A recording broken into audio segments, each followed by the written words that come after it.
Pagi ini kita bersyukur kepada Tuhan karena Tuhan memberikan waktu, kekuatan, kesehatan bagi kita, sehingga pagi ini kita dapat berkumpul bersama-sama untuk memuliakan Tuhan. Pagi ini saya rindu membuka Alkitab kita bersama-sama.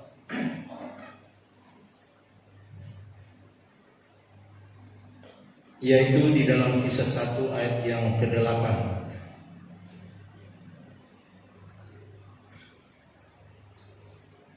Kalau sudah dapat, kita sama-sama bangkit berdiri, kita membacanya bersama-sama, atau kita membaca ayat ini bersama-sama dengan hitungan 1 sampai dengan ke-3.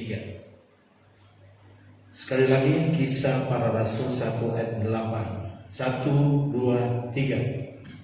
Tetapi kamu akan menerima kuasa kalau Roh Kudus turun ke atas kamu, dan kamu akan menjadi saksiku di Yerusalem dan di seluruh Yudea, Samaria, dan sampai ke ujung bumi. Semua berkata amin. Silakan duduk kembali. Puji Tuhan, saudara yang dikasihi Tuhan.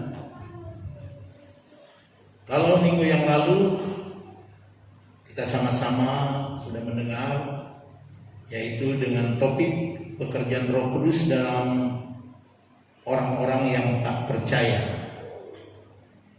dan bagaimana Roh Kudus bekerja kepada orang-orang yang tak percaya itu, di mana Roh Kudus menemplak isi dunia. Dia menemplak akan dosa yang diperbuat oleh orang-orang yang tidak percaya kepada Tuhan Yesus. Dia menemplak orang yang tidak mau menurut kebenaran dan hukum-hukum Tuhan. Dan mereka orang yang tidak percaya kepada Kristus. Dan tujuan penemplakan itu sesuai dengan ayat-ayat yang kita sudah baca pada minggu yang lalu, di mana tujuannya supaya mereka itu bertobat. Itu tujuannya. Dan Roh Kudus bekerja kepada mereka. Mengapa Roh Kudus bekerja kepada mereka? Sebab Yesus telah naik ke surga dan dia tidak bisa menemplak lagi orang-orang yang tidak percaya sebagaimana dia menemplak mereka waktu dia ada di dunia ini. Tetapi dia mengirimkan Roh yang dari Bapa ini, dikala dia sudah naik ke surga, dan akhirnya dia sudah tidak bisa menemplak mereka secara muka dengan muka atau secara langsung. Maka Roh Kudus yang diberikannya itu, yang datang dan hidup di dalam hati kita masing-masing, itulah dia yang menemplak melalui tentunya para pelayan Tuhan, nabi-nabi, bahkan para rasul. Itulah yang bisa menemplak atau menegur orang yang hidup di dalam dosa dan yang menolak Yesus. Dan kalau mereka itu tidak bertobat sesuai dengan firman yang kita sudah dengarkan kemarin atau minggu kemarin, tentunya mereka itu akan mendapatkan hukuman yang kekal. Dan saat ini kita akan masuk dalam satu pelajaran firman dengan topik Roh Kudus dalam jemaat. Bagian yang pertama. Jadi kalau kemarin Roh Kudus dalam kehidupan orang-orang yang tidak percaya, sekarang Roh Kudus dalam kehidupan jemaat.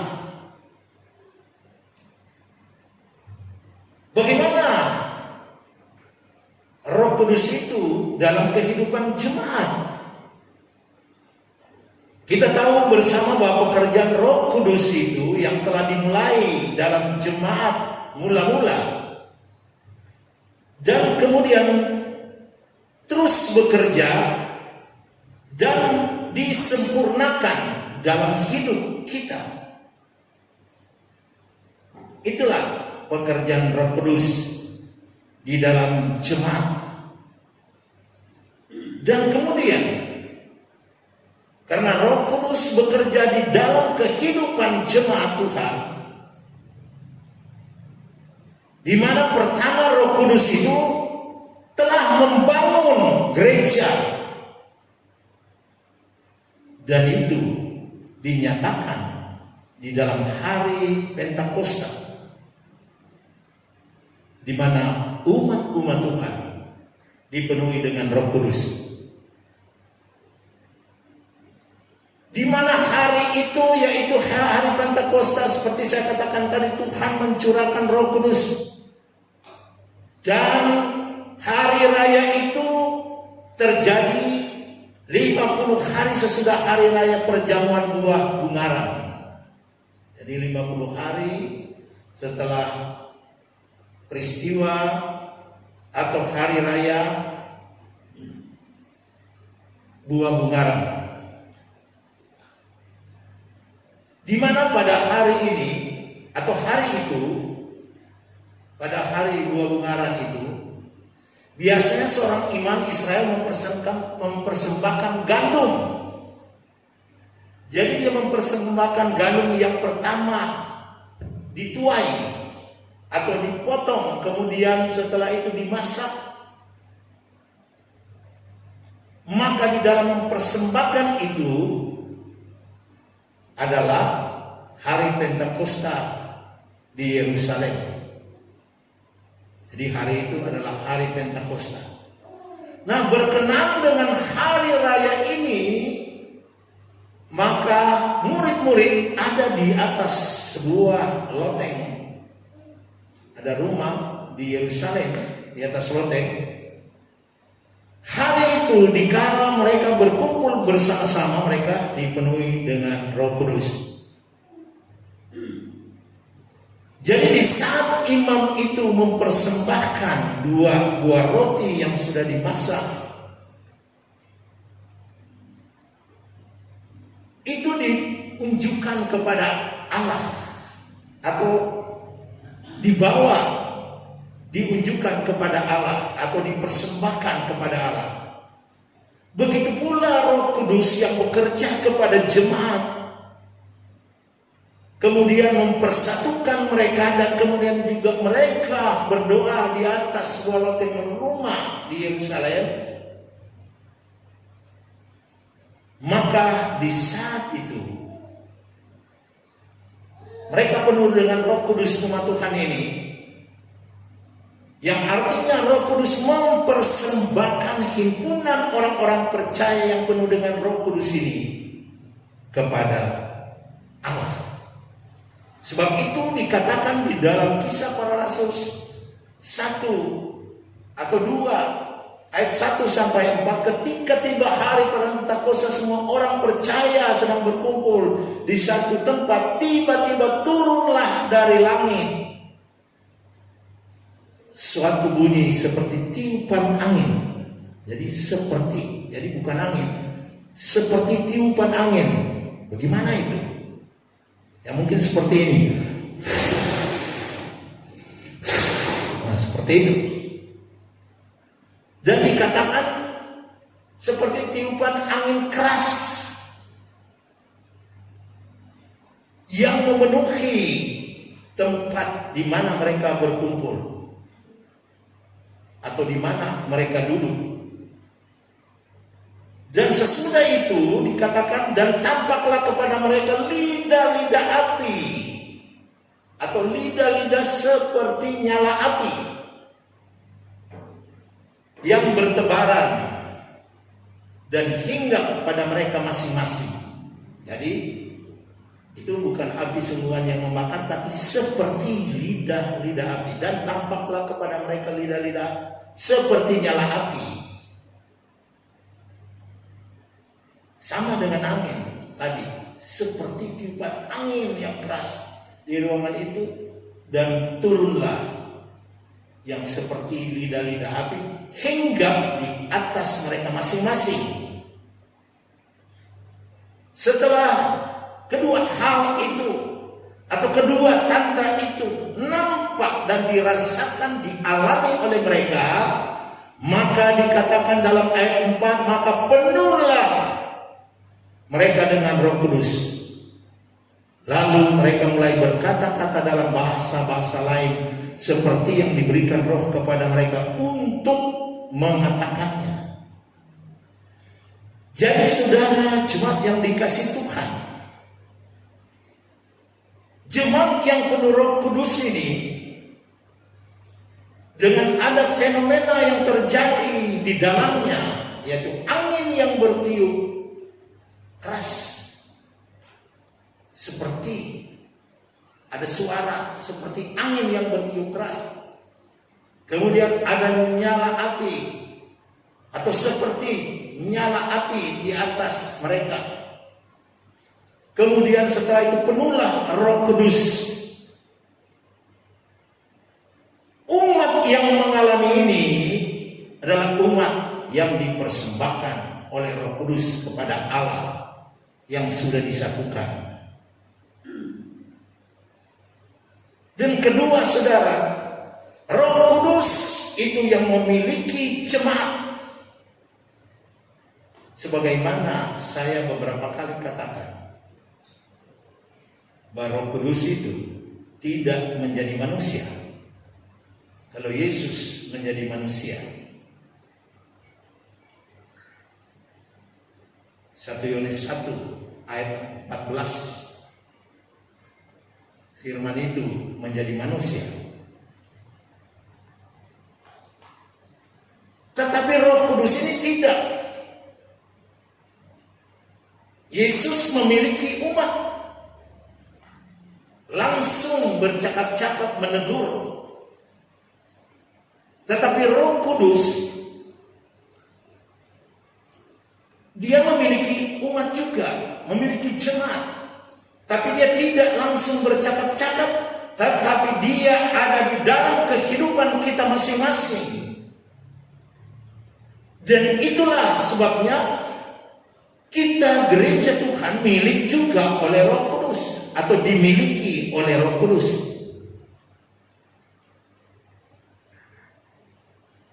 Roh Kudus memiliki jemaat itu sebagai bait Allah. Lukisan bangunan ini baik sekali, indah sekali, karena kehidupannya diubahkan oleh Roh Kudus. Roh Kudus membawa di dalam kebenaran, sehingga kita menjadi satu umat, satu bangunan yang indah sekali di hadapan Tuhan. Dan itu yang dipersembahkannya kepada Allah Bapa di surga. Saya bilang indah sekali, mengapa? Karena tiap-tiap orang percaya dibangunkan atas dasar nabi-nabi. Jadi saudara dan saya dibangunkan atas dasar pengajaran nabi-nabi yang ada dalam firman Tuhan, dan juga para rasul atau rasul-rasul, dan Yesus Kristus tentunya yang sebagai batu pencuru.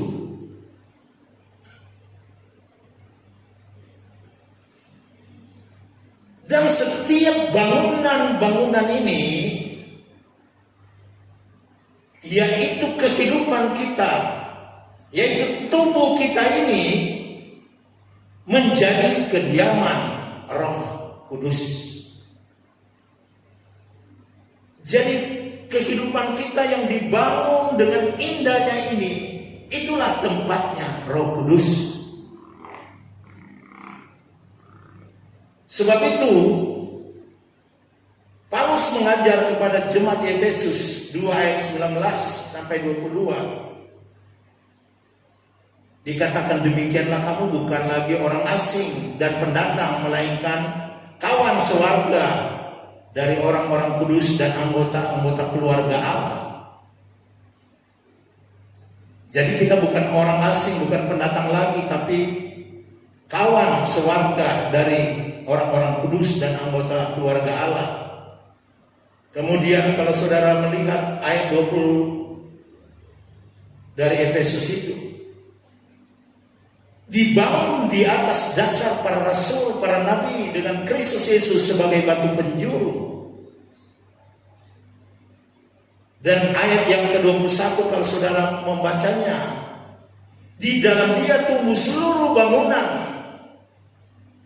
dan dikatakan rapi tersusun menjadi bait Allah yang kudus di dalam Tuhan. Jadi pembangunan tubuh Kristus dan jemaat itu yang menjadi satu dalam pekerjaan Roh Kudus itu, bab itu dikatakan di dalam dia tumbuh seluruh bangunan rapi tersusun menjadi bait Allah yang kudus di dalam Tuhan. Dan di dalam dia kamu juga turut dibangunkan menjadi tempat kediaman Allah di dalam Roh. Jadi betapa indahnya kehidupan kita ini kalau kita bersama dengan Tuhan. Kita akan ditata oleh Tuhan melalui Roh Kudus. Kehidupan kita sebagai manusia penuh dengan keterbatasan, penuh dengan kelemahan, penuh dengan kesalahan. Dan ini adalah pekerjaan Roh Kudus yang akan memperbaiki tempatnya itu, yaitu saudara dan saya. Perlahan-lahan dia memperbaiki sebagaimana tukang emas membuat emas yang tidak berbentuk itu menjadi bentuk yang indah. Dengan bermacam keahlian dari tukang emas itu, dia mengetuk, membakar, mengetuk, menarik sesuai dengan yang direncanakan oleh sang tukang tersebut. Dan akhir dari pekerjaannya dia mengoles supaya hasil pekerjaannya itu tidak sia-sia. Dioles sampai terjadi satu bentuk dari perhiasan emas itu yang baik, atau menjadi bentuk yang baik yang disukai oleh orang. Bahkan kalau itu diperdagangkan itu laku.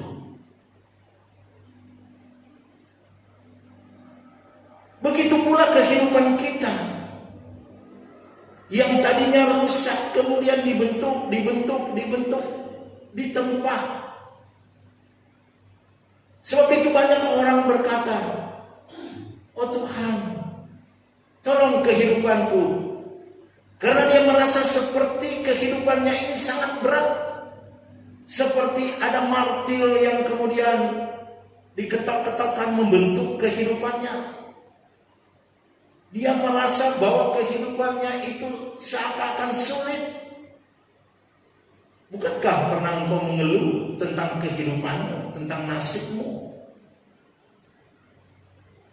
Ingat, Tuhan memiliki janji kepada kita. Bukan janji-janji yang menjerumuskan kita, tidak. Dia memiliki janji masa depan yang baik bagi kita masing-masing. Jadi kalau ada kesulitan-kesulitan di dalam kita melangkah sebelum janji itu datang, ingat kita sedang dibentuk oleh Roh Kudus. Baik itu umat Tuhan, baik itu hamba Tuhan. dalam pembentukan, sedang dikental oleh Roh Kudus di dalam kebenaran. Karena Dia datang membawa kita kepada kebenaran. Sampailah pada akhirnya kehidupan kita benar-benar menjadi kehidupan yang sempurna, kehidupan yang berlayak, di mana apabila kita menjadi satu kehidupan yang berlayak, Roh Kudus yang ada dalam kehidupan kita itu akan memakai kita menjadi alatnya, menjadi alat Tuhan. Untuk apa? Untuk menggapai jiwa-jiwa yang terhilang. Karena Roh Kudus juga bukan hanya bekerja kepada orang percaya, tapi juga bekerja kepada orang-orang yang tidak percaya, seperti firman Tuhan yang lalu. Siapa yang akan dipakai oleh Roh Kudus? Yaitu setiap orang yang dimana Roh Kudus itu ada. Atau kalau saudara merasa bahwa hidupmu ada Roh Kudus di dalam hatimu, maka engkaulah yang akan dipakai oleh Tuhan, bukan siapa-siapa. Dan kalau kita mau dipakai oleh Tuhan, mari kita singkirkan lengan untuk menjadi terang dan garam, menyaksikan apa yang benar yang direncanakan oleh Roh Kudus kepada mereka-mereka yang masih hidup dalam kegelapan. Jadi saudara dan saya bersama dengan Roh Kudus, Roh Kristus ini akan menolong mereka yang hidup di dalam dosa, supaya mereka itu dibawa kepada Kristus, supaya mereka menjadi satu umat yang dipersatukan dengan kita, satu umat yang penuh Roh Kudus, satu umat yang memiliki karunia-karunia. Umat itulah yang bisa menjadi saksi kepada mereka di dunia yang penuh kegelapan. Artinya kita menjadi terang di situ, di tempat pekerjaan kita, di mana kita pergi dan berada, sehingga melalui hidup saudara dan saya, jiwa-jiwa yang ada di lingkungan kita yang belum mengenal Tuhan, mereka akan percaya kepada Yesus Kristus yang telah datang di dunia ini, yang menderita, kemudian disalibkan, Dia bangkit, dan Dia naik ke surga, menyiapkan tempat bagi semua orang yang diselamatkan, semua orang yang dituntun oleh Roh Kudus, semua orang yang disempurnakan oleh Roh Kudus. Kiranya firman Tuhan ini dapat menolong saudara dan memberkati kita semua pada saat ini. Amin.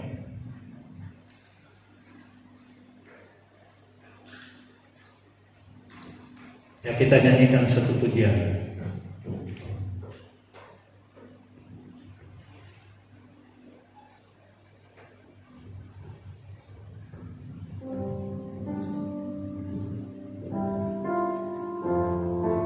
Yang hidup, haleluya.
firman-Mu ya Tuhan, dan Roh-Mu yang dicurahkan Ya, atas Yesus. kami ya Tuhan.